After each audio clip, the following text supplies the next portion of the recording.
Racing puts you in the driver's seat with the industry's leading sim racing game. Drive on laser scan replicas of the greatest racing circuits from around the world. Go head-to-head against other drivers chosen by skill-based matchmaking to ensure competitive racing at every level. Compete across all your favorite series. In officially licensed cars, engineered to deliver the most accurate driving experience possible.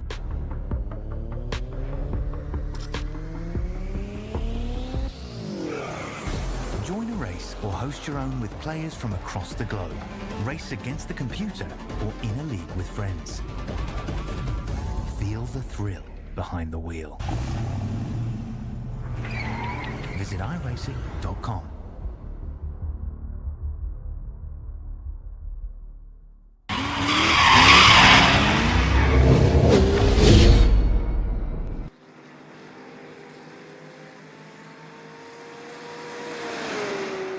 Ladies and gentlemen, boys and girls, welcome all to the Syndicate GT3 Saturday Series here at Road Atlanta. My name is Mac Nelson on behalf of Racer Nexus Broadcasting. We appreciate you tuning in for this GT3 race here on this nice and cool, I don't know where you guys are at, but cool, absolutely chilly Saturday night. But hopefully not for any of these drivers here of the Syndicate GT3 Racing Series here. You see Jed Cotterman right there. He is currently your fastest driver in practice. Practice is coming to an end right now. We will be starting our qualifying. Drivers are going to have 20 minutes here to qualify for this 60-minute sprint here at Road Atlanta. As we get ready to go into the qualifying, go ahead and give you guys some information here about this new series, the Syndicate GT3 Racing Series. We are on our first round of 8 here at Road Atlanta. Format is, like I said, a 60-minute sprint. And after this, the drivers will have to conquer the other road that's in the United States of America. They will go to Road America. So they will be crossing under the Sargento Cheese Bridge in the Corvette. I believe it is a Corvette little archway after turn 5, I believe that is. Tricky left-hander. The drivers are definitely going to need something of a miracle to get 60 minutes around that, because I know in my official races, I cannot do that. So here we go. We're hopping on board here with Aaron Sanford. A little something cool about this series, guys. This is a 1,500 I rating cap. So we're going to get to see some young and or new upcoming talent showcasing themselves here at the Syndicate Racing Series.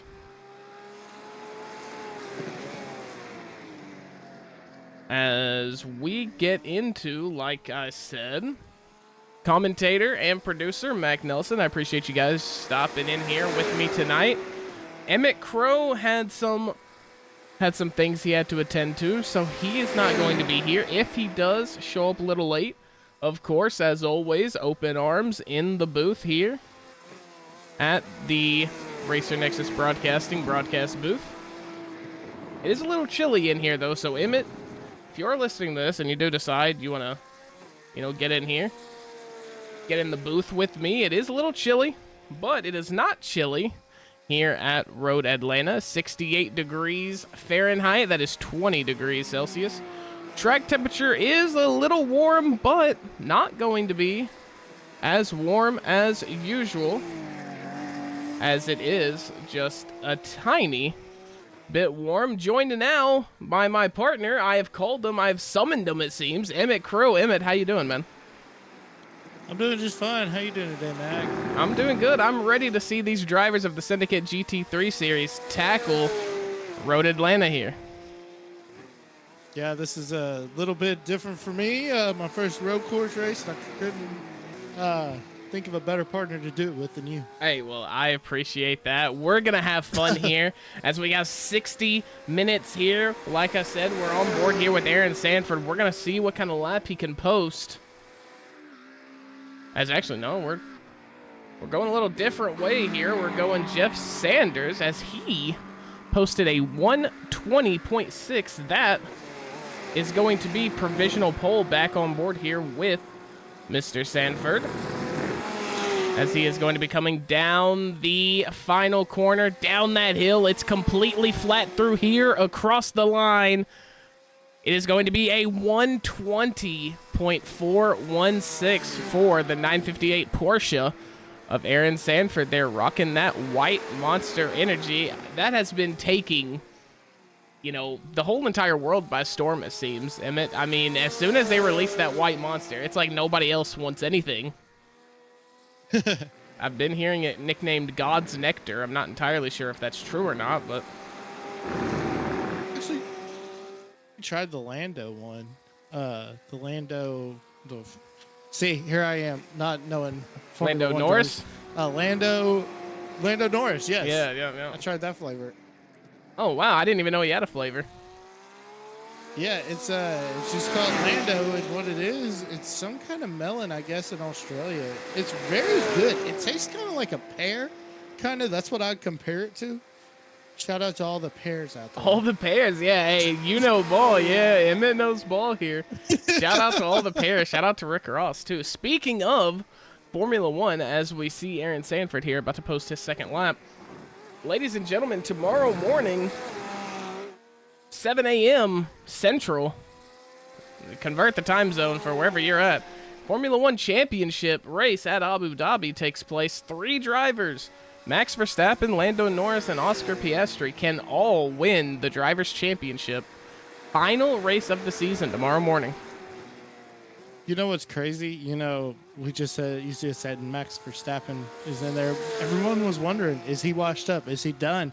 And then he goes out and wins at Vegas in the U.S. Grand Prix.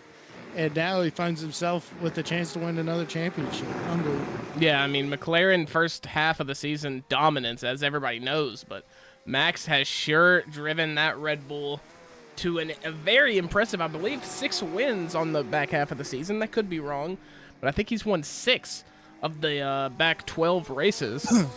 So anything can happen tomorrow morning, just like anything can happen here at the Syndicate Racing Series. Jed Cotterman is going to improve on his lap, and he is going to go 1:19.158, and we've got times very, very close to each other. Yeah, definitely. This is very interesting. As we see Cotterman on track going down the straightaway into the hairpin, I guess you'd call it. Is that a hairpin or is it the carousel? That is a chicane. That is a left-right chicane. Okay. Yeah, yep. As we come through the double right-hander here, down the hill across the line for Jed Cotterman, it is going to be 1:19.018. So going to improve on it. It's funny, Mac. I didn't know race cars could turn right and left. All I thought they could turn was left. Well, you and about 30% of other iRacing service members are exactly like that. So you are not alone. As I'm not entirely sure, the qualifying here is scheduled for 20 minutes. I'm not entirely sure if they're going to go the entire 20 minutes, but as we see here, Philip Kelly, who just crossed the line, he is going to run a 1:18.938, and he's going to call it a day at that. I don't know if he'll send another one here. It looks like maybe not, as the drivers who are out on track currently are, they have not posted a lap, and there you have Broughton Jones, I believe, in a, yes, I believe that is an Aston Martin we are looking at. Either an Aston Martin, you can see it on the little visor, the tinted visor up there on the top. A funny story for the longest time, I thought it was Aston Martin. Oh, wow. Oh, Jeffrey Strong running that Max Verstappen Red Bull Ferrari, which feels weird to say a Red Bull Ferrari, but that is exactly what he races for Team Redline and what he races in real life, Mr. Franz Herrmann. If you know, you know. And he has not posted a lap. I don't know if that is due to an invalidation or if he just hasn't actually put down a flying lap. He's coming up to the final chicane now. Heavy on the brakes, about 150 meters. I thought he was going to accidentally lock up. I thought he dipped into the grass just a little bit with those right rear tires. Down the hill he comes. One more right-hand turn across the line. That is going to be a 121.3, so about 3 seconds off the pace is Mr. Strong. Terry Vincent here in the number 1 BMW. He is going to pack it up and call it a day. Here's another Ferrari. This is the 18 of Danny Jackson, part of Sky Motorsports. Danny boy out here making his run. Yep, going through the double right. We're about halfway through the lap. Coming down the long straight. Oh, it looks like he's going to try to warm some tires up. Looks like he's going to be taking a fast lap his next go-around. And with that being said, we will ride on board with him. This is the number 18 of Danny Jackson. We'll see him take the chicane in the final corners. Whoa. And now Man. we will be starting, or he, I should say, not we. I'm just in the car with him watching. I'm completely safe. I'm in here in the booth. Here we go, start of the lap. And we'll be able to get an idea of what the lines, what the speeds are like here. 4th gear through the ever-wrapping turn number 1. Hard up the hill, blind corner coming up here next. Right-hander, you want to get on that curb as much as you can. Down through the left. You don't want to ride this curb. However, these you will want to mount pretty hard as you bring that GT3 car all the way. You're going to get turned in early, wash out on exit. That's going to be a little too much. I'm sure that is going to be an invalidated lap for the number 18. Now, I believe Brad Keselowski was out here testing his road course car back in 2012 and actually had a wreck out here at Road Atlanta. Pretty bad wreck, too. Yeah, I was not aware of that moment, but I'm sure. I mean, it's a very easy place to do it. So Danny Jackson coming back down to the chicane. I'm sorry, go ahead, Emmett. You're good. I was about to say, I'm about to do some research and check and see if I'm right, but I'm pretty sure it was over there at Road Atlanta. Let me look real quick. I'll get back with you. Danny Jackson not going to post the lap. I'm sure that was invalidated after the S's. With that being said, we only have one more car out on track. So like I said, I'm not sure how we're going to end up doing, as I have realized a grave mistake I have made. I apologize, ladies and gentlemen. My trading paints is not on. We will be getting that. I was wondering, well, it was weird because I saw the Max Verstappen Ferrari, and so I thought everything was good and fine. But then I'm seeing all these other cars, and they're just, you know, plain Jane, so I'm not entirely sure. All files up to date, so Broughton Jones just might actually be rocking a plain white car. And I just want to... I found out it was 2011. He actually broke his ankle due to brake failure, but it was at Road Atlanta. And then a few days later, he went and won at Pocono that weekend. Oh, wow. Wow. And you said that was Keselowski. Yeah. So, great piece of lore. I did not actually know that. As Broughton Jones is going to run a 119... Or no, I'm sorry, that is a 120.04. So not beating his best lap, 119.16.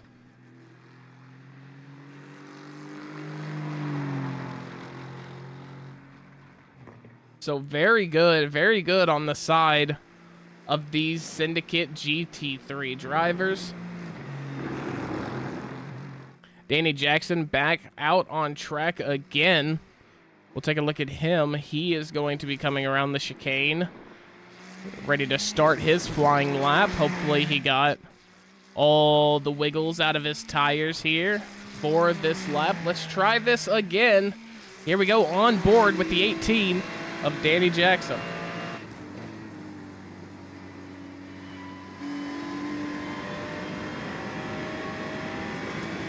This blind corner coming up, like I say, you want to hug that. He didn't get all of the curb that he probably would have wanted. But right past the S's here, where you got to drift way far out into the left, got to turn the car in early. He's going to be very conservative, just wants to put a lap down. I can't blame the guy. As we go into the double right-hander here, hard on the brakes, let it drive through this first corner. And then an out of camber turn here. He is going to go wide. Not the best entry and exit to that corner. Now down the long straight before we get back to the chicane and end the lap. Danny Jackson looking to put on one heck of a show here in this qualifying lap. Had a couple of mistakes. However, I think maybe P8 is still on the board. You see the big gap, 0.3 Terry Vincent is behind the leader to a 1.1. That is Kevin Henderson. Down the hill we go, completely flat all the way to the line. It will be unfortunate for Danny Jackson. It will be a 122.31. Not the lap he wanted, but it's the lap he got. As I'll pick your brain here for a minute, Emmett, you said you haven't called a road course race here before, so the first time in, what are you expecting here? Calamity. Definitely going to be expecting some great racing side by side. But yeah, I mean, those first few corners when you got to lock it up, you know, and try not to wheel hop it. But yeah, there's going to be probably some big checkups and hopefully not too big of accidents. Looking forward though to seeing these 15 cars on track. Yeah, I agree, but for these drivers, not the end of the world if you do crash. 2 quick repairs are going to be available for this 60-minute sprint. Oh, nice. So if something goes wrong one time, you can get a fast repair. If something goes wrong 2 times, you can get another fast repair. But that third strike and you are out. So hopefully the grid isn't too entirely big, only 15 drivers. It should spread out. We should just see a lot of good, hard racing, a lot of maybe catch up and keep up, as they say in the racing world. So, you know, 4 minutes left to go in qualifying here. I believe Danny Jackson is going to be the last guy out. No other car has really took to the track yet, or in the last few minutes, I should say. So we should be going green here shortly.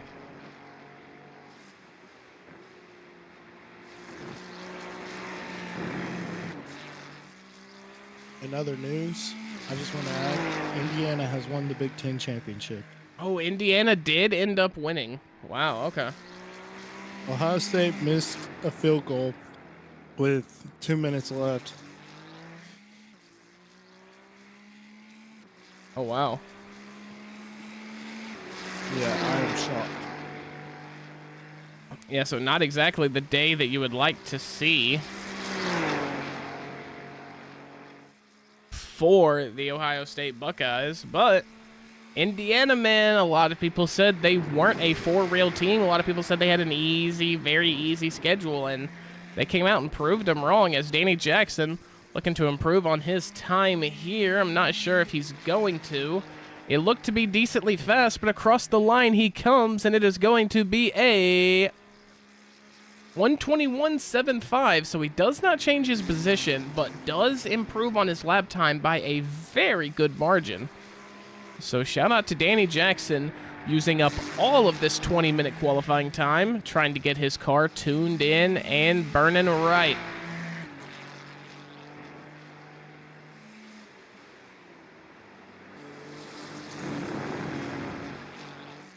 Danny Jackson, of course, that Sky Motorsports driver, going to try to impress the team here today, but it seems to be a heavy-hitting field here. And also, I forgot if I mentioned this at the top of the broadcast, but The league is a 1,500 iRating cap, so a lot of young and upcoming talent here in the series. So I'm expecting to see, you know, maybe a young prodigy come through and shine here in this 8-week season. I'll pull the stats up once again. For everybody watching at home, we are in an 8-week season. This is week 1 of 8 at Road Atlanta. Next week, we go to Road America. Going to be extremely fun watching these drivers tackle the carousel.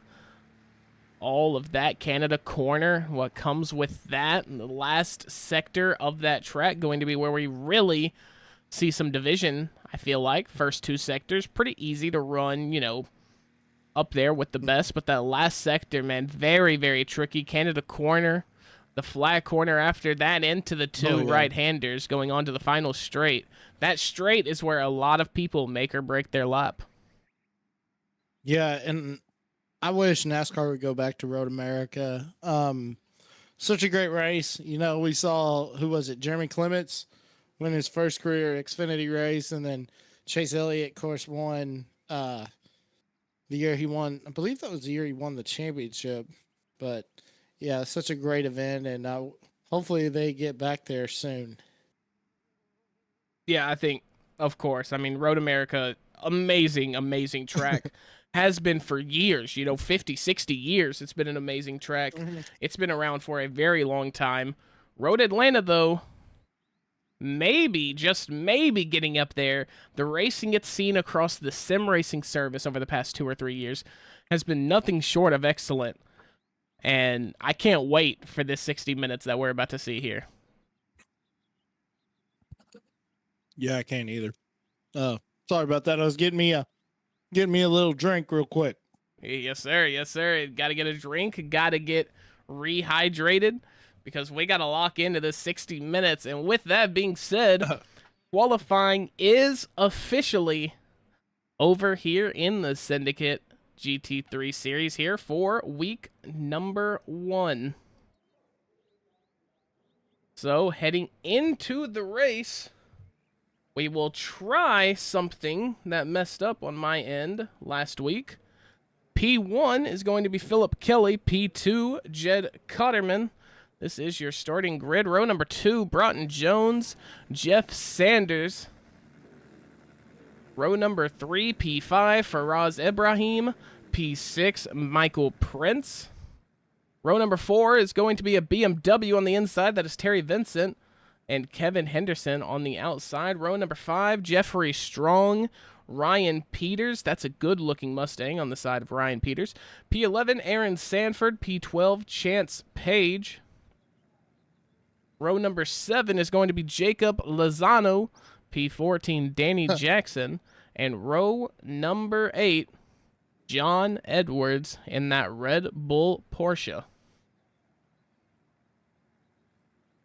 So just amazing, amazing stuff here as we get ready for the iRacing official pace car, that old style. Or I shouldn't say old style because it's not an old style, but it is to me. It was the style when I was a kid, okay?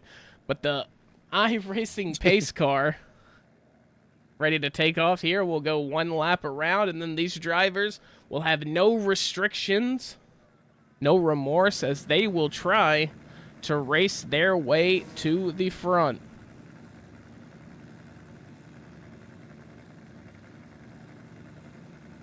This is always the part where your nerves get you, at least if you're me. You know, when I'm league racing, it's always sitting in the car ready for the pace car to take off. That's when the jitters and the nerves really hit. Yeah, it's you know, these pace car laps. I mean, and the thing is, the cool thing about iRacing is, and it's kind of a blessing and curse. You don't automatically pace, so you know, you can get ran into the back of, or, you know, something interesting like that. As we see these guys, they are flying around the track on these pace laps. Yeah, gotta build the most energy into those tires. Got to get them as warm as possible for this opening lap without breaking that pit speed, or not pit speed, but pace speed limit. I apologize.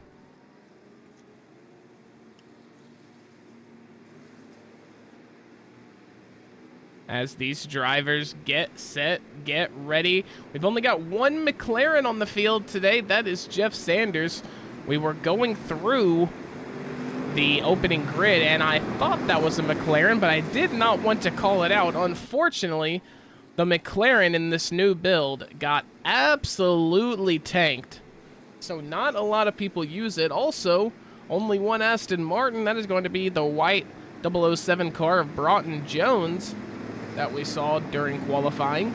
A couple of Ferraris on the field, starting with P number 9, Jeffrey Strong, Chance Page, Jacob Lozano, Danny Jackson, also your leader, who I believe is the leader, yes, Jed Cotterman, also in that Porsche, as we have 4 Porsches, Faraz Ibrahim, Aaron Sanford, John Edwards as well, 2 BMWs with Michael Prince and Terry Vincent, a Ford with Philip Kelly II, I believe that's just Philip Kelly 2, sorry, classic iRacing moment.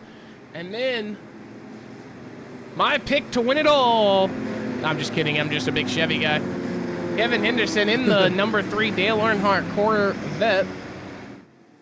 As we go through, yes sir, as we go through all the manufacturers out on the track here tonight. But pace car has one more corner to go, and then we will be ready.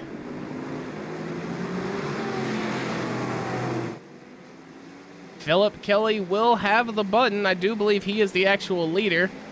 My TikTok brain has already forgot. Green flag, and away we go. But Jed Cotterman out to an amazing start in that number 7 Porsche, down into turn number 1.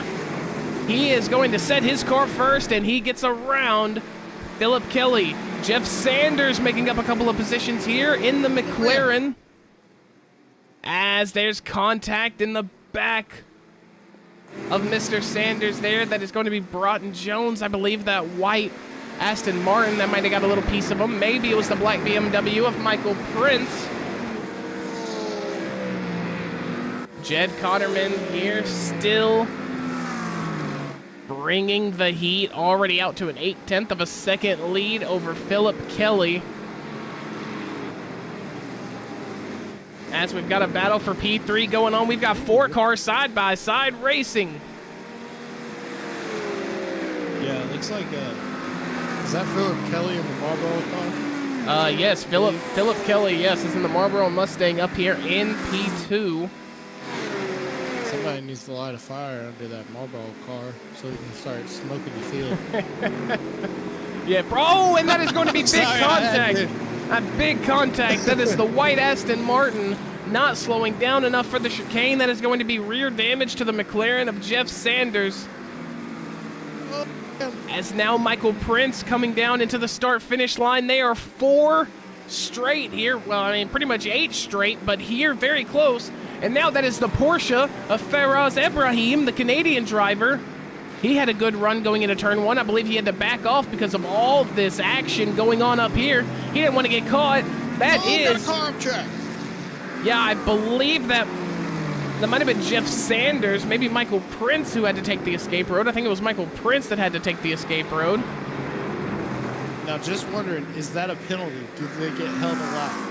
He's not going to get a penalty. He's not going to get held a lap, but he's going to be required to slow down. And if he gained a position by doing it, he must yield the position back to the driver behind. Okay, that's what I was wondering. Is he going to have to slow down? Not a penalty. Okay. Yeah, he should have a slowdown, and if he doesn't properly slow down, he will be addressed a penalty for sure.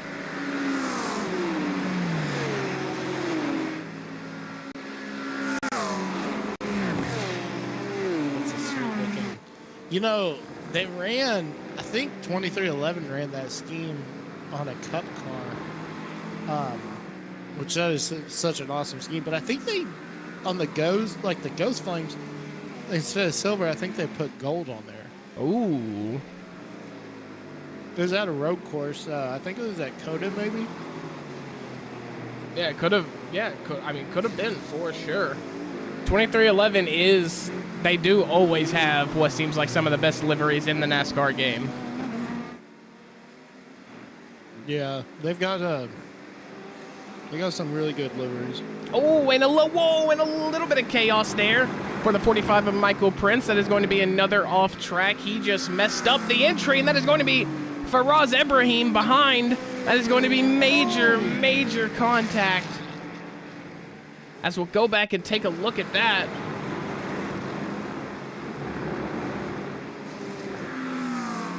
Oh, just man. barely kept it out of the wall, but then scrunching the front end there. Yeah, just when he overcorrected it. Yeah, so not the best for Faraz Ibrahim. He is going to have to bring that car in, as he is moving very slowly here. But one Porsche's misfortune is another Porsche's gain, as Jed Cotterman, completely other side of the grid, he has just cashed in his purple lap, running a 1:20.4. He is the fastest car on the track, but only a second behind is the 77 Ford of Philip Kelly.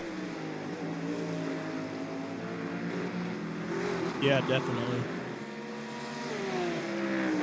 As we look here at Broughton Jones, who has a little bit of a train behind him, that is going to be Michael Prince and Terry Vincent. But they're going to have to prove a lot if they're going to want to catch up to Broughton Jones, because Broughton Jones has been running some very consistent laps, but Jeff Sanders in front of him just cashed in his purple lap. That is a 1:19.77. So the lone McLaren actually becoming the fastest car on track. Yeah, and he's been running some good laps, running out there by himself.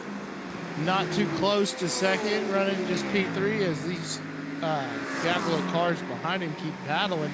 Just doing a great job hitting his marks, and good run for Jeff Sanders. Of course, it's still early. I mean, there's still 54 minutes left on this race. Yeah, so. Still 54 minutes left, but you would think it was the last lap with how these three drivers are taking it to each other. Terry Vincent, Michael Prince, and Broughton Jones, all three battling. I mean, my camera keeps coming back here because this is one heck of a battle, but in the back of your screen there, don't sleep on that battle between Kevin Henderson and Jeffrey Strong, the Corvette versus the Ferrari.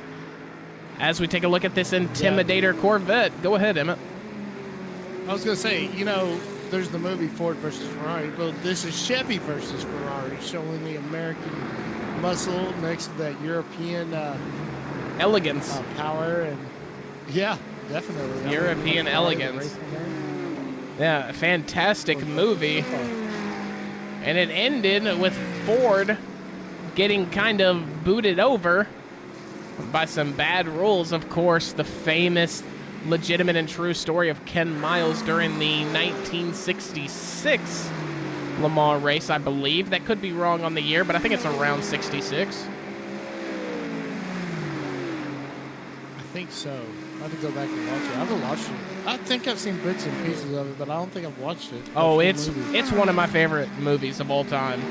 And I mean, anybody who's a racing fan, if you haven't seen it, I would watch it immediately. Well, as soon as this race is over, because you'll never hear me tell you to turn off the Racer Nexus broadcast. Yeah, you never know what you're going to expect. It's like it's like a box of chocolates. Exactly. You never truly know what you're going to get. Philip Kelly just posted fastest lap. Broughton Jones is going to be posting bald tires on his Instagram after this if he keeps spinning them like that.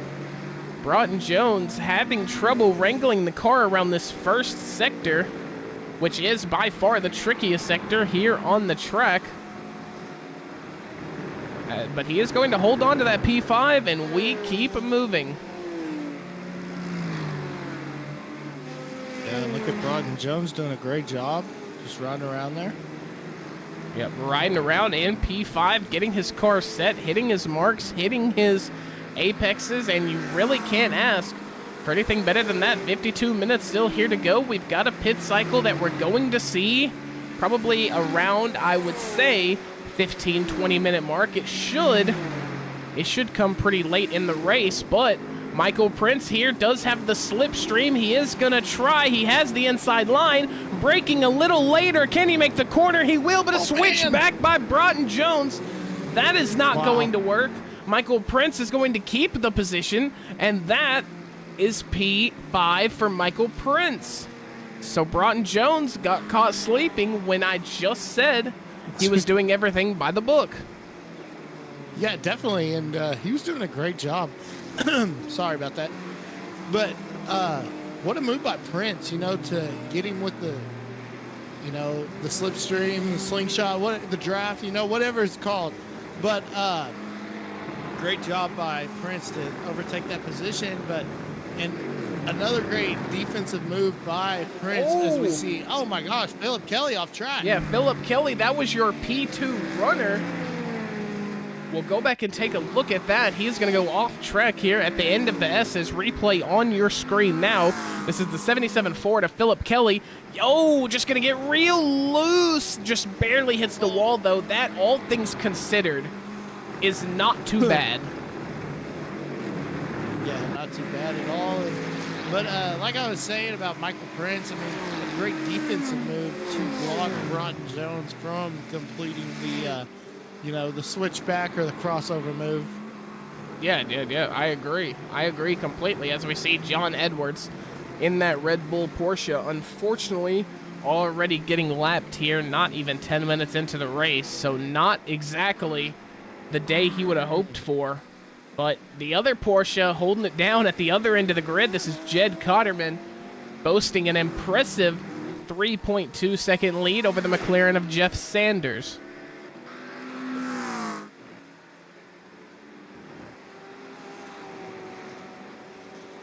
Jeff Sanders now, who started in P4, looking to make his way up the track, looking to catch Jed Cotterman by any means necessary.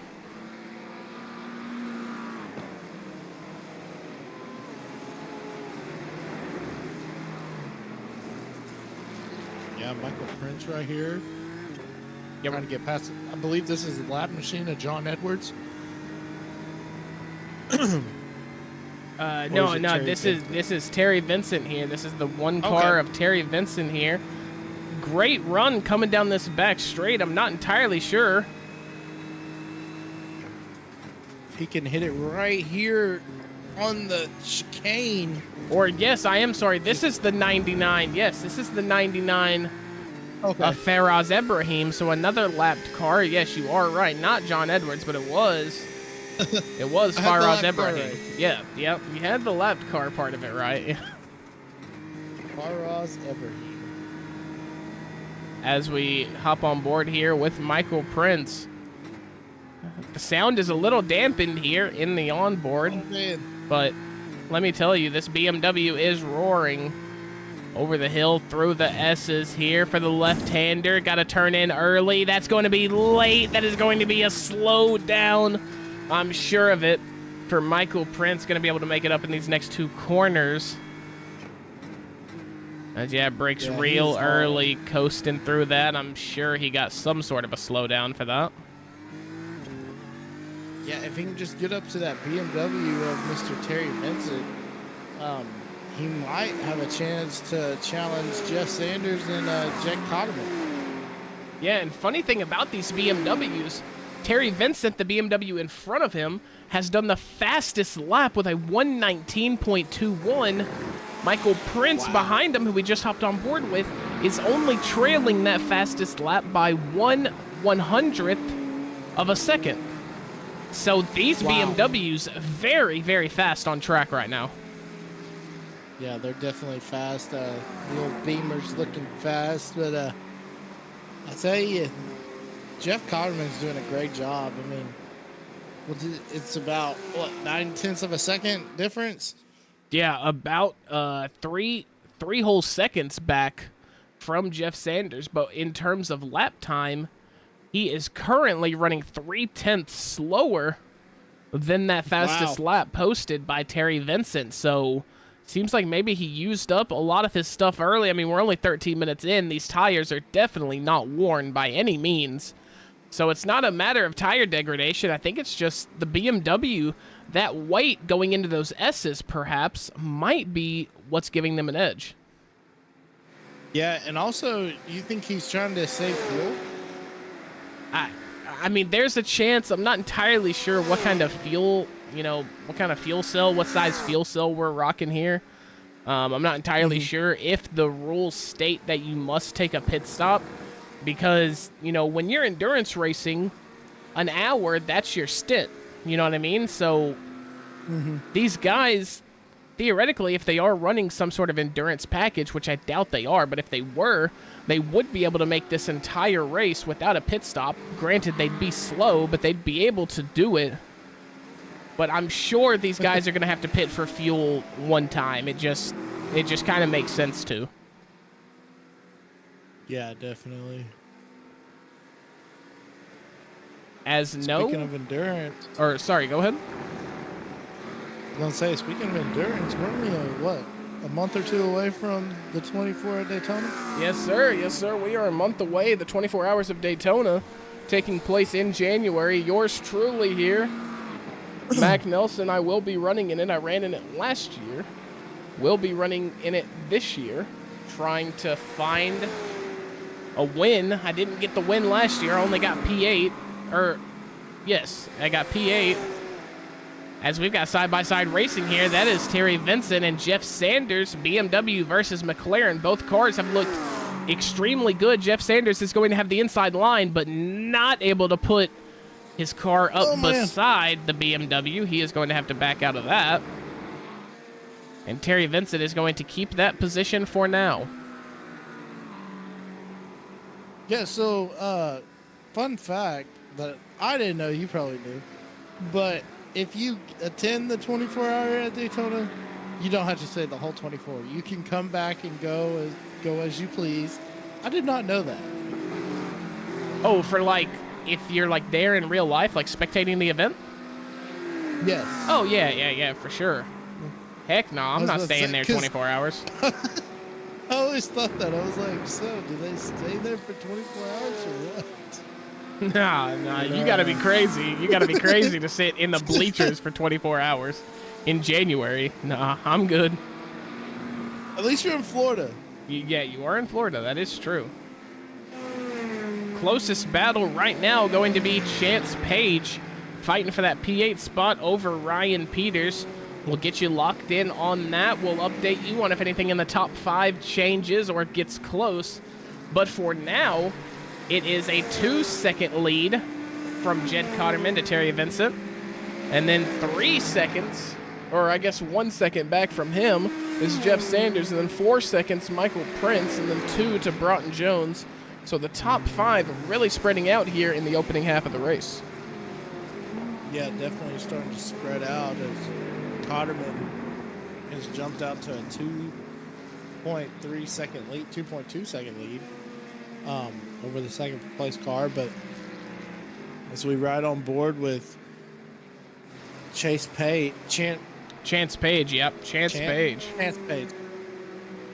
Sorry, I couldn't see the end. I'm using my TV for my monitor, so I have to squint. But Chance Page doing a great job. Just got passed by Philip Kelly, I believe. Is that Philip Kelly that he got passed by? Now Philip Kelly is back here in 12th. Okay. Ryan Peters did take Ryan Peters has been in front the entire time. Chance Page trying to chase him down. This is your closest battle on track right now. 11 seconds behind this, though, is Danny Jackson, who snuck into a top 10. He's got Aaron Sanford behind him in that white Porsche 911 GT3 RS, one of the most fantastic cars. I'm a little biased. I've got a Porsche bias. Thought you were going to say you had a Porsche. I was going to say, sweet. Swing on by. Let's take a first spin. Nah, man. I do indeed wish has actually P6, the battle for P5, I'm sorry, starting to heat up a little bit, going through the start-finish line. That is going to be Jeffrey Strong trying to defend this position over Broughton Jones. Broughton Jones, as you know, has been in the ringer all race, smashing into the back of BMWs, of course, on accident, I'm sure, and then getting smashed on that opening corner by what I remember to be a Ferrari, I believe, but could be wrong. Broughton Jones looked a lot faster through the S's there. He is on the back of Jeffrey Strong here, as we'll go on board for this battle. Broughton Jones trying to stick it inside. Maybe not the best spot to do it. That is going to be a potential overtake, dead and gone, because he did not get a very good run onto this straight. Yeah, it didn't look like it at all. Down into the chicane. On the brakes real late. A little bit of understeer, as that is going to be not the greatest take into that chicane. As we head around to the start-finish line, 41 minutes to go. We're almost 20 minutes in. And now here we go, looking at the leader here, Jed Cotterman in that number 7. Part of Cotterman Racing Team. Looking real strong is Mr. Cotterman. I mean, he really has done no wrong here. Yeah, definitely. Done a great job. I mean, he's just been, ever since the green, I mean, even in qualifying, he was pedal to the metal. You know, he had, who was that? Oh gosh, I'm trying to look for his name up there. Dang it, the guy that qualified 4th. I believe the guy that qualified 4th would be Mr. Broughton Jones? No. Jeff Sanders in the McLaren qualified P4.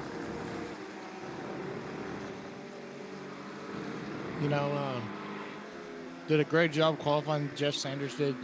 But I mean, Jed Cotterman, from the time they unloaded off the truck, I mean, that car has been so wicked fast. Yeah. It's going to be interesting, though, Mac, when we get to these pit stops, how it's going to affect this this car, especially. Do these cars get in dirty air, or is aerodynamics even important? Oh, aerodynamics, very important, and dirty air is very, very real when you're following behind these cars.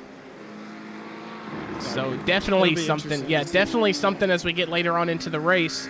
Definitely something to consider as we take a look at the bottom right. Here, your biggest movers on the day. That is going to be Terry Vincent. He has gained 5 spots up into P2 so far. Jeffrey Strong started P9. He is up 4 positions into P5. Danny Jackson as well. We highlighted him earlier. Up 4 spots into that 10th spot, barely cracking the top 10. And then in front of him, Chance Page, who was up 3 spots into 9th. And then Michael Prince, who has only gained 2 spots, but very good 2 spots as he was outside of the top 5 and now firmly in it in P4.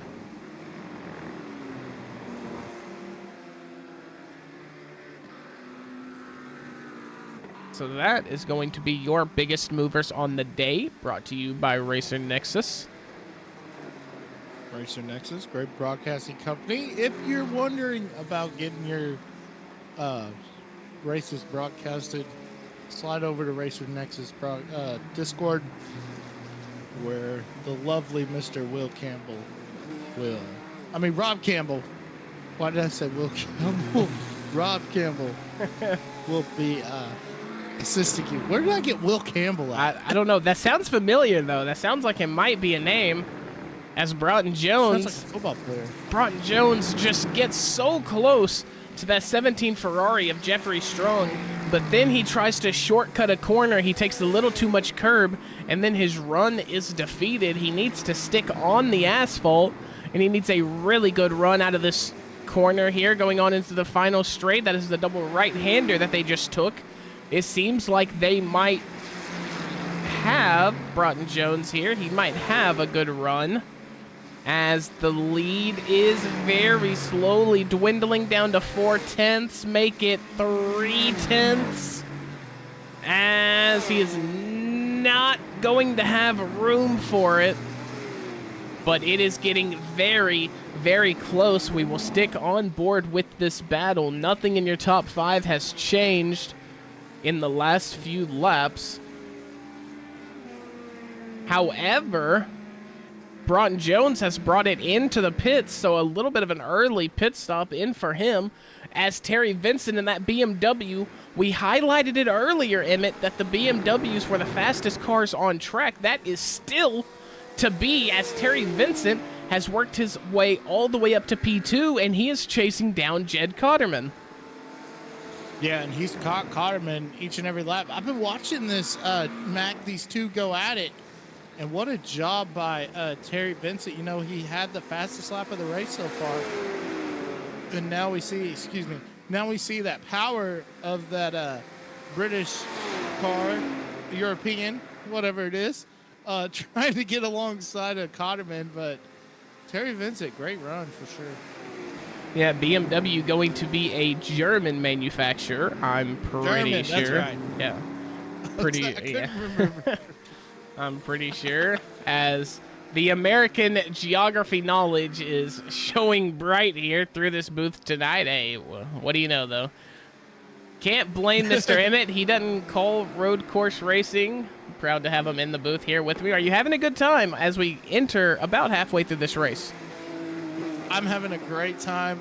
This has been a blast, and hopefully this ain't the last one. Hopefully Syndicate GT3 will like this broadcast, and they'll have us back together. Yeah. That would be, extremely fun, as most of my experience is in calling, asphalt oval, dirt oval racing. But truth be told, if you look at my iRacing profile, 80% of my time is spent here on the road course. So, I mean, this is my bread and butter. I could sit here and watch this all day. I'm having a blast. Yeah, so when I started, I did the reverse of everybody. I actually started IRL in dirt ovals and never got to go to asphalt. But and now I'm on the virtual side. So this is one that I'm checking off the bucket list for sure, getting to call a enduro race. Well, this isn't an enduro race, unfortunately. Oh, okay. This is a 60-minute sprint. Endurance race is when you have driver changes and stuff of that nature. So unfortunately, not an endurance race here. However, any leagues that are out there listening, if you do want your endurance league broadcasted, hit up the Racer Nexus Broadcasting Discord. Rob Campbell will indeed help you out. As Terry Vincent trying to help out his race team here. I thought he might have been in the same team as Michael Prince, since they're both driving BMWs. However, it is just coincidence. But Terry Vincent really putting the pressure on Jed Cotterman here, and if he can get a good run down this back straight, which I believe he did, we might see something special here. We'll get a little closer look. The lead is 3.5 tenths right now, shrinking ever so slightly as we go down the straight line speed of the Porsche. However, might just be a little too good. He is going to jut out. He cannot make a move.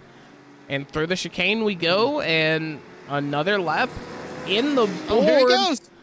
As, Jed Cotterman is going to bring it in here on lap at the end of lap number 19 for Jed Cotterman. He is bringing it into the pit lane.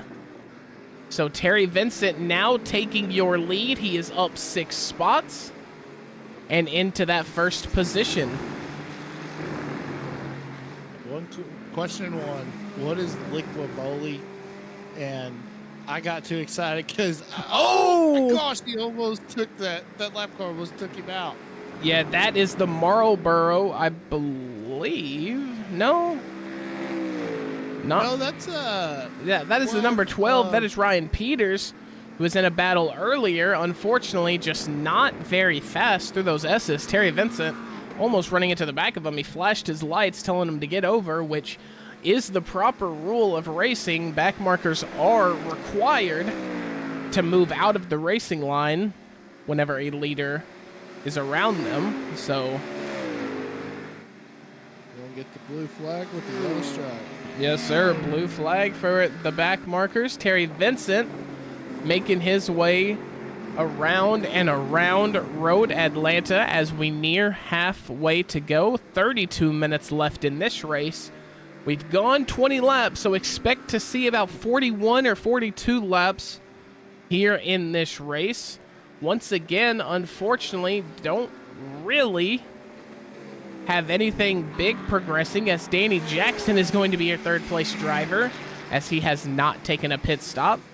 But he is ages behind, 39 seconds in fact, behind P2, that is Jeff Sanders, and in P1, looking to stretch his lead out as far as he can before he brings it in to the pit lane for some tires, or actually, they probably won't even take tires, I'd imagine. I'm sure that's too much time spent in the pit lane. As we see Jed Cotterman, his pit time was a 26.35 seconds. So yeah, I'm almost positive they did not take any tires. They might have, but I don't think they did. As Jed Cotterman here, who should be the net leader, all depending, but he should, in fact, be the net leader here. As I get readjusted in the booth here, I was starting to slump a little bit. First half of the race here, done and dusted. Second half of the race is going to be lock time, especially for the likes of Terry Vincent, Jeff Sanders, and the guy on your screen right now, Jed Cotterman. You know, you were talking about you had to get readjusted. I actually had one of my chairs actually break while I was in the middle of a broadcast. We went to commercial break. I was able to get the bolts tightened back, and now the chair is like perfect. Like, haven't had any problems, knock on wood, but you know. So if you hear a lot of racket, it is 100% Emmett's chair giving up on him, because he definitely 100% jinxed it right here live on YouTube. Hopefully not, though. That is a very underrated pain. Falling like backwards in a chair that breaks. Yes. It hurts. It hurts, especially if the chair doesn't fall with you and you kind of just slide off the back. Oh wow, yeah, it's painful. It does not feel good. So hopefully that does not happen. Yeah, hopefully. Yeah, as we get a good look at the 17 here, that is the Max Verstappen Red Bull Ferrari. I know that's three phrases that shouldn't fit in the same sentence. Max Verstappen Red Bull Ferrari. As Jeffrey Strong here looking to make a move here on Michael Prince, who actually earlier posted that best lap time, but unfortunately he just cannot find the same pace that his BMW teammate Terry Vincent, could find. So Michael Prince, who looked like the faster BMW at the start of the race, hasn't had the success as the other BMW. He's just not been fast like the others. But I mean, he's been solid, but yeah, like you said, he just hasn't had enough oomph to get him over the hump to get up here and battle with these leaders for sure. Yeah, but holding on to the final spot in that top five, Jeffrey Strong, who has pitted, as well as Michael Prince. So these two are in it for the long haul. Broughton Jones in that 007 is going to bring it into pit lane again, which I'm pretty sure we saw him pit in earlier. I'm almost positive we did. He might be just topping off. He could be topping off. He could have also maybe been serving a penalty that first time. We'll have a look. Yeah. As he pulls into his pit stall, you see the 007 there in black. Yeah, that is going to either be just a splash of fuel or it's a fast repair, as his pit time was only 4.78 seconds. So these top three drivers here, Emmett, Terry Vincent, Jeff Sanders, Danny Jackson, have all not pitted. They are the only drivers on track to not pit yet. Yeah, and Terry Vincent's been running a bunch of laps, you know, as we're past halfway now. Wouldn't you think, Mac, he would have to come in within, about the 20-minute bracket? Yeah, you know, just using my knowledge of doing the IMSA races on the iRacing official service, you would typically bring your car in about 36, 37, 38, maybe 39 minutes into that 45-minute stint if you wanted to push it at the absolute latest. And here we see Terry Vincent, after 25 laps, is finally going to bring that BMW in. Jeff Sanders bringing his McLaren in as well. Last guy on track to have not pit is Danny Jackson, who is currently running in P3. However, I don't think he is going to be anywhere close to the top of the grid after he pits. So, very unfortunate news there for Danny Jackson, but he got a few laps in as a provisional podium sitter. So, overall, a good day there for him. As Jeff Sanders and Terry Vincent's car going up was up on the jacks. So new tires there for Terry Vincent. I'm not entirely sure if he wanted them or not, but that is a 22-second pit time. So maybe these drivers did take tires, and I'm just out of the loop on how long it takes to actually change them. Yeah, definitely. Of course, I don't know either, so you're good. You probably know more than me about, because, I mean, I thought that car was jacked up way too high, but I guess that's normal. Yeah, I don't know, and we couldn't see any of the pit crew working on it, so I'm not entirely sure what was going on there. It kind of looked like there was some magic going on, but no voodoo here in the iRacing world, hopefully. As we see the 303 McLaren of Jeff Sanders here having to catch up to Danny Jackson here, who does not, although probably net at the bottom of the grid because he has stayed out for so long, is not required to get out of the way and secede his position. So Jeff Sanders and Jed Cotterman are going to have a weird time here, almost having to use his car as a screen unless he goes in, and he does. That is going to be Danny Jackson into the pit, and unfortunately, I think the time for him running near the top of the grid is over as Jed Cotterman looking to make a move here. We're going to go on board with Jed Cotterman in that number 7 Porsche. Coming up here to the blind corner. He's going to enter slow in hopes to exit fast. Hopefully maybe rattle the mind of that 303 driver, Jeff Sanders. Down through the S's here into... Oh, and that is going to be... My God. Jeff, what a save. What a save by Jeff Sanders. That was incredible on the side of the 303 driver. We have got to take a look at that again. It needs to be sent to iRacing for the top 10 of the month. Yeah. What a save right here. Coming down through the S's, I believe it is the next curb that I think he might actually brake on, which is not what you're supposed to do. That's exactly why that car went, you know, kind of banana crazy like that, like he's slipping on a banana peel. That is because he hit his brakes on that curb. That is a big no-no, but slid right into position. And, of course, getting past there on screen by Jed Cotterman. But what a save. Yeah, that car could have been mangled big time because it looked like it was about to head to the wall. Yeah, no doubt about that. I'm sure Jeff Sanders had a sort of a Code Brown moment there. I know I would. But Jed Cotterman is going to safely capitalize on that poor mistake by Jeff Sanders. And he is now in P2, but your leader still by 5 seconds is going to be that number 1 BMW of Terry Vincent. Yeah, so let me ask you this, Mac. You know, excuse me. Terry Vincent has this 5.4 second lead, but what are you thinking as a driver? You know, are you just trying to, you know, just hit your marks and keep them at bay, or are you not wanting to push it too much to burn up your stuff, or you just want to just chill and, you know, lay back and just cruise around the track for 22 minutes since it's getting close to the nitty gritty?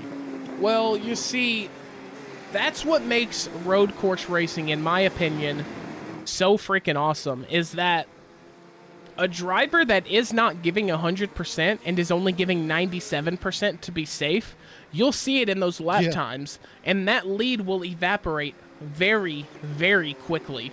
To be fast on a road course, you have to keep your car on the edge, the absolute edge of its physical limit at all times.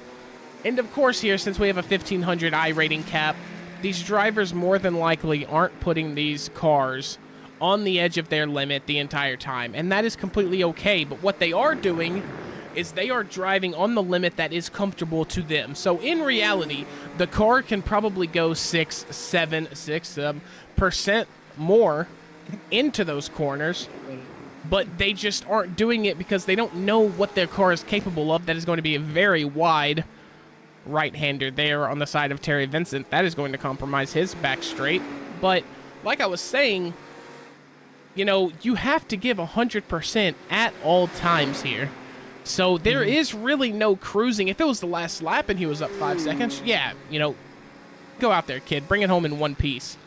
But here, with 20 minutes left, there's still a good 11, 12 laps. And with him only 5 seconds behind, if he runs half a second slower each lap, that's going to disintegrate very quickly, and he will have to battle for that position at the end. So Terry Vincent doing an incredible job here. He's using his tires well. These road course tires on these cars, they're not going to degrade like you would see in an oval. So, you know, in an oval, you're 20 laps into the run, the cars are going 2 seconds a lap slower. That's not entirely the case. And with these cars losing fuel, they're also getting lighter, which is less of a load on the tires as we go through this stint. So the times are actually, there's a decent chance we see the fastest lap time being broken towards the end of the race. So I was going to ask, so do these tires have tread on them, or are they still slicks? They are still slick. If they were to run wet tires, then the wet tires would have tread. But, you know, very sunny here at Road Atlanta here in Georgia, so no need for that. They are running slicks, but they can bold very, very fast, especially for the likes of Jeff Sanders, who actually broke on that chicane, or on that curb, I apologize. So that is going to be a big bald spot on his right rear tire. So all these corners that he's turning left, you might be able to see him get a little bit loosey-goosey because of that bald spot on those tires. Yeah, definitely. As you see him right here, you know, running kind of a different line than he was running. Oh man, he's a lot more cautious around the rumble strips, huh? Yeah, and we see him tackle these S's like he was earlier. He got it very dialed in that time. That is a very good start to the lap there from the 303 of Jeff Sanders. And sometimes, Emmett, that's all it takes, because the sad reality of it is, here in road course racing, especially if you're going for an hour, the track is going to split up. I mean, as we see here, Terry Vincent, 5 seconds behind him is Jed Cotterman, 2 seconds behind him, Jeff Sanders, 22 seconds behind him is Michael Prince. So in these long road course races, it does actually kind of turn in to just hot lapping. It's just lap after lap. You're not exactly racing. You're just trying to get the laps done as fast as possible and increase that lead. For the likes of Jed Cotterman, he is just, you know, keeping his head down, hitting his marks, hitting his apexes, and he is going to try to slowly dwindle away at that lead that Terry Vincent has. But, like you said, you know, what do you do? Do you take it easy? I don't think these guys can afford to take it easy at all, because one singular corner where they aren't locked in, or their head's somewhere else, or maybe they just, you know, have stopped caring, you know, that can be in the left wall, it can be in the right wall, it can be in the grass, it can be your tires have balded out and you have to box for a new set. A lot of things can go wrong, and all it takes is a one corner of not being zoned in, locked in, and ready to go. Yeah, definitely, as we see right here, you know, Cotterman, still almost 6 seconds. Not 6-7, but 6 seconds away from. I tried to catch you when you said it earlier. Yeah, I try to throw one joke in there at least. Keep myself hip with the young kids. As we see Jeff Sanders. Jeff Sanders is dwindling Jed Cotterman's lead down to 2.83 seconds. So as these cars get spread out, as some of these cars are, going to box, their nights are done. Some of them are staying in the pit. We've got a couple cars a few laps down here. So the sound is going to start getting a little quieter as we dwindle down the cars on the track and they spread out. But down here in the Valley of the S's, these cars are rumbling as Jeff Sanders is only 2.72 seconds behind Jed Cotterman, and he actually ran just a little bit faster last lap. So maybe towards the end of the race, we might see a battle for P2. Yeah, that's going to be interesting. Watching this, the interval, though, the gap, it's not decreasing, so insurmountable or something, where I think Vincent starts to worry because he's able to build. I mean, don't get me wrong, Cotterman is cutting it down, but it's growing just ever so slightly also. Yes, sir. Yes, sir. It is dwindling down ever so slightly. And I just got word in the headpiece that we are actually being watched all the way in Australia. So shout out to you lads down under there in Australia. Whether you're in Melbourne, you're in Sydney, or you're in the capital, Canberra. Shout out to all the Australians, everybody. Shout out to everybody around the world watching this stream here on the Racer Nexus Broadcasting. I hope we brought you a classic show. We appreciate you guys in the chat shouting out where you're from. Vegemite sandwiches for everybody. Yes, sir. Yes, sir. I'm sure Australia, we're going to be, going to war with Australia here in a few months, as the World Cup draw did happen yesterday, and Australia is in the same group as the United States, in that Group C, I believe. So, got love for the Australians every time, everywhere, every place. But during that World Cup 2026, when I'm down in Miami watching some World Cup games, it's not going to be so friendly for Australia then. But as soon as the World Cup ends, we can go right back to being homies. I'm cool with that. Yeah, hopefully I'll get to go to Jerry's World, as it's only 2 hours away from me, and catch some of that World Cup action. That would be it's going to be interesting seeing a soccer game played at AT&T Stadium. Yeah, of course, and something really, really cool, as the United States hasn't hosted the World Cup in I don't know how long. I don't know if it's ever happened. Surely it's happened, but I can't remember last time it did. But Jed Cotterman still trailing to Terry Vincent. The lead is now 6.62 seconds.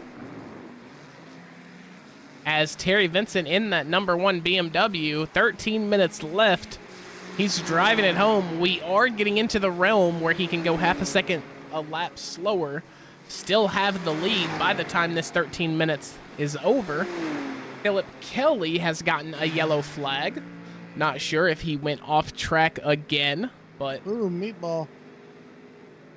Yeah, John Edwards. That is going to be John Edwards, who is in the pit. He has a meatball. Wow. And that Jacob Lozano Ferrari ahead of him has seen better days, as it looks like either they're having a barbecue behind that pit wall or that Ferrari is smoking to no end. Looking like Snoop Dogg. It's smoking so much. As Terry Vincent's going to pass that, and he's going to say, let's leave from that. Up the hill, into the blind corner. Go ahead, Emmett. I was going to say, I think Tommy Chong took over that car. Yeah, there's a very, very decent chance with all that smoke rolling. Jed Cotterman, 6.4 seconds. And unfortunately, guys, we don't really have a battle going on. We've got Jeffrey Strong here. He is the closest to a battle. That is the 666 Corvette of Kevin Henderson ahead of him. That is going to be a little bit of a battle. I'm not sure who this car is. Is that... No, it's not Jed Cotterman. It's the Red Bull Porsche, not Aaron... I'm not... oh, it's Faraz Ibrahim, as I picked a bad time to watch him. He's got to take the escape road. And a little bit of grass coming over that blind crest there. As not the day he would have hoped for, as he started this race P5 and is now P12. He is a lap behind. So not the greatest day for the Canadian there, Faraz Ibrahim. But it is a good day currently for Terry Vincent in that #1 BMW. Like I've iterated throughout the entire broadcast here, he is once again in front. We'll go back to that battle with Jeffrey Strong and Kevin Henderson, the Ferrari versus the Corvette. As we come down to the chicane. And he's just way too far back to make a move. That would be one heck of a lunge. And probably one heck of a penalty if he were to make contact with that Corvette. Yeah, that would be that would be a just woke up, still got to send it moment. Yeah, exactly. I couldn't have said it better myself. Precisely. As he is going to try to go to work on Kevin Henderson. However, the unfortunate part of it is Kevin Henderson is running a 10th faster each lap, so slowly dragging that lead out over Jeffrey Strong. Jeffrey Strong does have the slipstream of Kevin Henderson to follow on these straights, but if Kevin Henderson is running a 10th faster, even with that slipstream on the straights in favor of Jeffrey Strong, then we might not see a battle here after all. Yeah, it'll be interesting for sure. Man, this is let's get down to the nitty gritty, Matt. Yep, getting down to the nitty gritty. We are under 10 minutes to go. By the time Terry Vincent crosses the line the next time, we will be inside of 9 minutes. However, the lead for Jed Cotterman is down to 4.5 seconds. I'm trying to see if Terry Vincent went off track or anything at any time, but he just did not. Last lap was a 1:20.11. Last lap for Jed Cotterman, a 1:19.48. So this might be kind of where we settle for the rest of the race. If a battle goes on, of course, we up here in the Racer Nexus Broadcasting booth will show you that battle for sure. But Jed Cotterman might be working his way up to heisting a win here on one of the final laps. Yeah, wouldn't that be something for sure? You know, Cotterman, yeah, like you were saying, Mac, he's really cut that lead down as there's only one lap car in between these two. And if he's able to get around that lap car, Terry Vincent better watch it because here comes Jed Cotterman, and he's coming fast.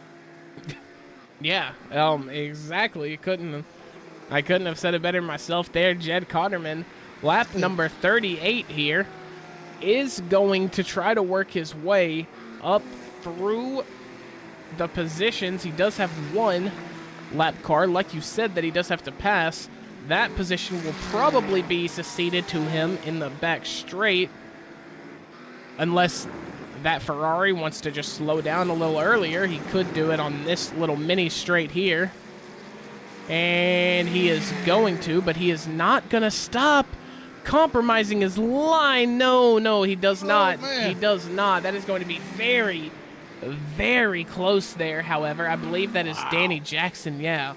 Danny Jackson almost not slowing down in enough time. It almost compromised the entry to that first of two right-handers before the back straight here for Jed Cotterman. I apologize for not refreshing my memory on what some of these corners are called. I know they all have names at every track. I will come more prepared next week, as I do know Road America. I know the names of the corners a lot better than I do Road Atlanta. Yeah, and I'm trying to think, what's that one track in Canada? Not Montreal. Canadian Tire. Yeah, Mosport. Yep. Yeah. Yeah, Mosport. That place, they've got, I think they've got a corner. I want to say it's. Because they got the uphill. Yeah, they've got the uphill. I believe it's Mike Williams might be the name of one of the corners. I don't know, that might be wrong, but I swear I think one of the corners, like the double right-hander, like almost what we see here at Road Atlanta, I think it's called like Mike Williams Corner or something of that sort. That could be, I could be butchering it completely. I apologize, but. Sorry, Mike. If you're out there. Yeah, sorry, Mike Williams. If you're a guy that exists. Then I do ever so dearly apologize. As we go 6 minutes to go here, 3.3 second lead for the one car of Terry Vincent.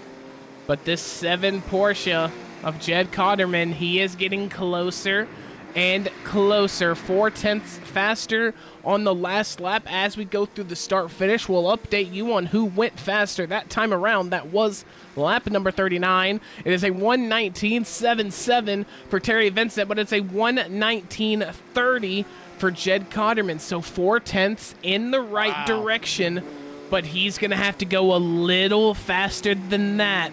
He cannot make up 3.6 seconds in 5 minutes and then battle to overtake the position. Oh, as we get a little bit of a spin. I'm not entirely sure. I heard it here at the S's. Yeah, that is going to be John Edwards who crashes. We'll have a look at that. Yeah, just these S's, man, have claimed a lot of people here tonight. Coming through the last corner here. We'll slow it down for you. On throttle just a little too early. Tried taking too tight of a line. Those rear tires just were not having it.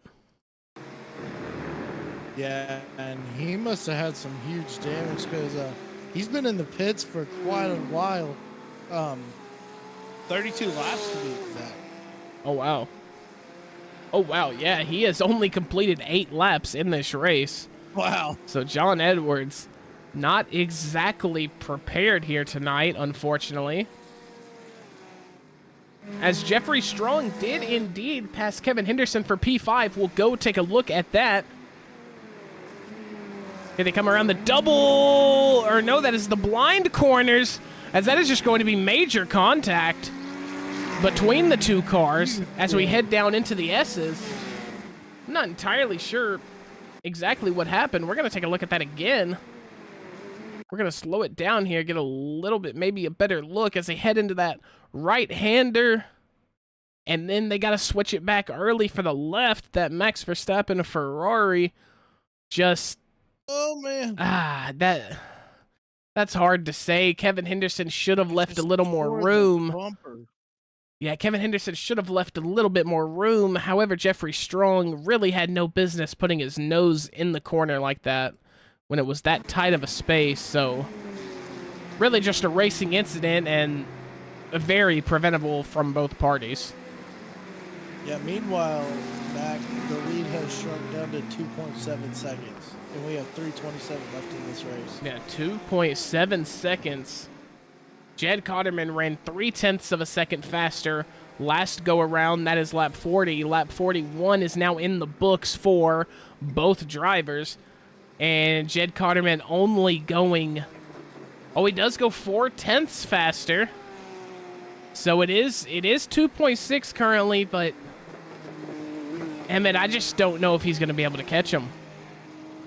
Yeah, I don't know. I mean, he's trying it hard, driving it in there not too. I mean, he's doing a great job, not driving it in there too hard, and able to save, so he can save his stuff. But I mean, he's gonna have to go, because it's growing now, and it's gonna hit 2.7. He got it down to 2.5. It looked like for a second. Yeah, he did indeed do that. As we go back and look at the same battle again, this is going to be Kevin Henderson and Jeffrey Strong down into the final corner again. And it looks like they're side by side. Somebody had some internet issues. That is going to be an overtake. And then a switchback. Just incredible pace around the outside of that final chicane corner for Jeffrey Strong, and he gets that position back. What a fantastic way to defend that. Yeah, great job defending it from I forgot the name. from Kevin Henderson. Kevin Henderson. Yeah, I was trying to think there for a minute. The number 3 car. Yeah, the Intimidator. But meanwhile, yeah, the Intimidator. But meanwhile, Cotterman's trying to chop into this lead a little bit, Mac. Yeah, but we are going to be white flag next time by for sure. But look at this. Back marker going to get up. Damage. Get caught in the way. Is that damage on the car? I don't know if that was damage on Terry Vincent's one car, but I know that car held him up tremendously in the S's, and now we've got a 1 second gap, and I believe Jed Cotterman might have a little bit of slipstream coming down this back straight. Yeah, he's in the draft definitely, and I cannot tell if Terry Vincent has damage or not. If you look at that hood, it looks like it's a little, I don't know. It's a little pushed in, it looks like, but that could just be the style of the car. Yeah, my events tab is not telling me there was any damage or contact on the half of Terry Vincent here. White flag in the air. You see the flag, man? He is waving it. We are official. This lap will go one more time around Road Atlanta. Terry Vincent, as we got, oh my God. I believe, I don't even know. I think that's Philip Kelly. Yes, it is. That is Philip Kelly in the Marlboro Mustang. He was sideways. Oh, man, look at this. 0.8 of a second. This might come down to the final chicane. Can Jed Cotterman catch Terry Vincent? He was almost handed about a second of gap because of that back marker, slowing Terry Vincent down through the double right-handers onto the back straight. Jed Cotterman's going to need the greatest release he's ever had out onto the straight. It is 0.9 of a second here, as I don't think it is going to be enough. I don't think he's going to be able to make up the time. Not at all. He's flashing the lights. That is going to be it. Jed Cotterman is going to concede.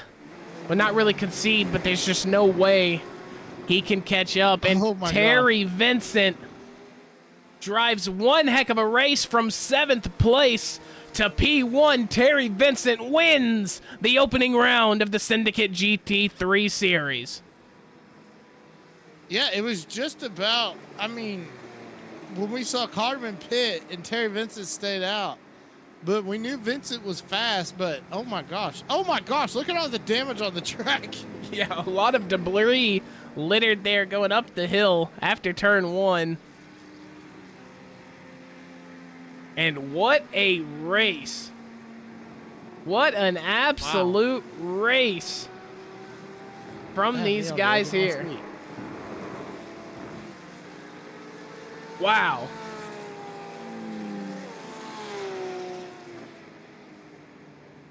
Just absolutely textbook out of these drivers. He's got to. After the cooldown, you gotta burn it down. That's how it goes here.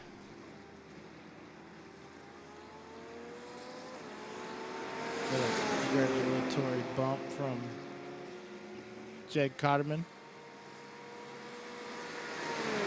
What a race. What a race. Yes, indeed. What a race here at Road Atlanta. Now, I was not given information.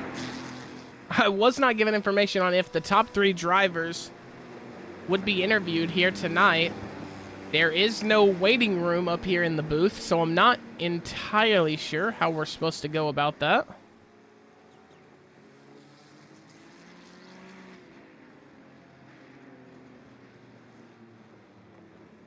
But, maybe I will be given some information here in a second.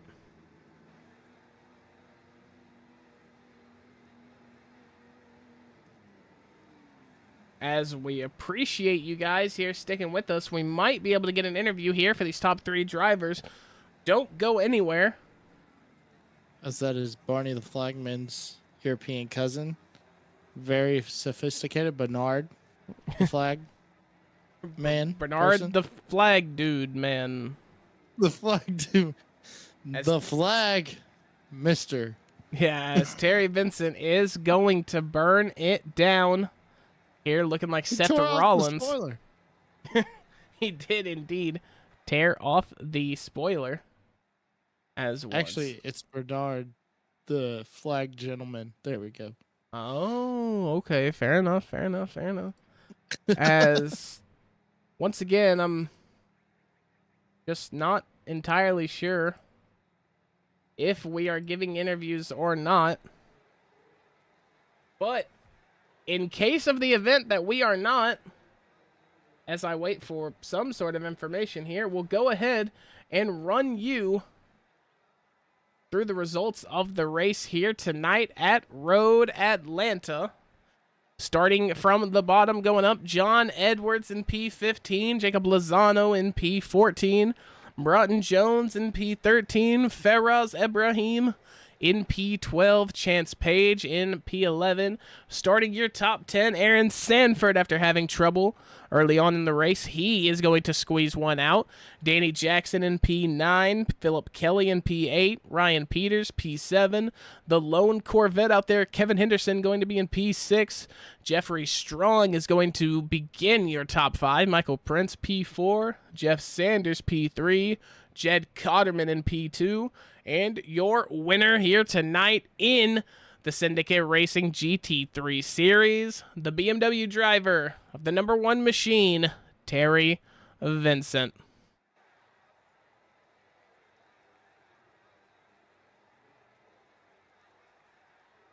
And I have still not been relayed any information on if we are giving interviews or not. So, with that being said, you might see some people on the podium here in the booth joining us next week if the Syndicate Racing League does decide they would like to pick up Nexus broadcast or Nexus Racing broadcast. I need to not ever get that fumbled again. Emmett, how'd you like it, man?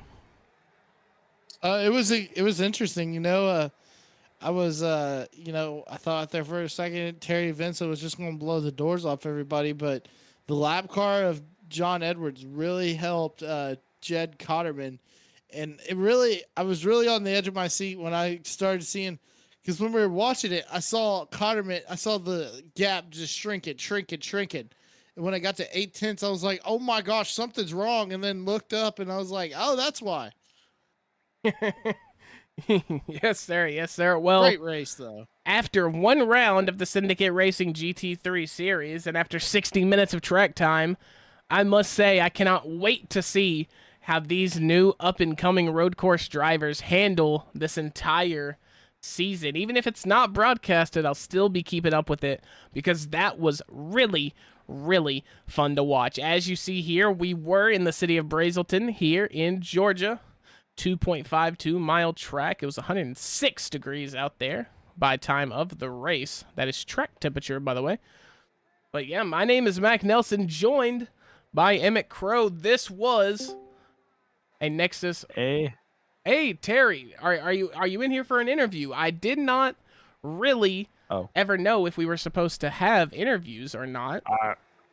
I don't know. I was just told to join the chat. Oh, wow. Well, incredible. We are joined by our race winner here, Terry Vincent. Terry, tell me, man, how did it feel out there? 60 minutes. You had some back marker trouble towards the end of the race. Was it a mentally taxing race, or was it just another day out on the drive for you? Honestly, for me, it was just all about being smooth, consistent laps. Because I know myself in the past, at least in the oval side, to throw it away a lot. A few people in this race can attest to that, but it was a good one. Plus, I really like this track. Yes, sir. Yes, sir. Road Atlanta, very, very good track for you. Now, as we gear up, heading into an 8-week season, Terry, tell me, does putting together a performance like this, being the fastest car on track, holding the lead for over half the race, Does this give you a little bit of an, mental advantage going into week number 2 at Road America? It's just I just reset every week. Like, go in open mind. Whatever happens, pretty much. Yes, sir. Yes, sir. I like to hear that. Take it one race at a time. Before we let you go here, Terry, I gotta know, who do you have to thank for tonight's performance? My wife for putting up with everything I do. And, well, shout out to Danny Jackson for sending me the Discord for this. Hey, yes, sir. Yes, sir. Yeah. Yes, sir. Well, Terry, we hope to see you in the booth for weeks to come. And, good luck on the season. And, hopefully you can bring more wins into that number 1 BMW camp. I hope so. Appreciate you. Thank you. So that is going to do it for our broadcast here tonight. Like I said, my name, Mac Nelson. Appreciate you guys for stopping in. My broadcast partner, Emmett Crow. Emmett, your first race down the hatch. Gotta feel good. Yeah, feels real good. I started my virtual NASCAR, with the company with Green Flag, and they tossed me to the Wolves because the first race was on the Chicago Street Course. So this was a little bit different. I liked it a lot better. But yeah, looking forward to doing more road course races other than ovals. Yes, sir. Add Yes, it to the sir. repertoire. Yes, sir. Got to get those reps in. But from everybody on behalf of Racer Nexus Broadcasting, we thank you guys for coming out. Hope you guys had a wonderful night. Hope you guys stop in for more races in the future. Make sure to contact Rob Campbell over at Racer Nexus if you would like your league broadcasted. And just make sure you guys take care of yourselves, take care of each other, and we will see you in the next one.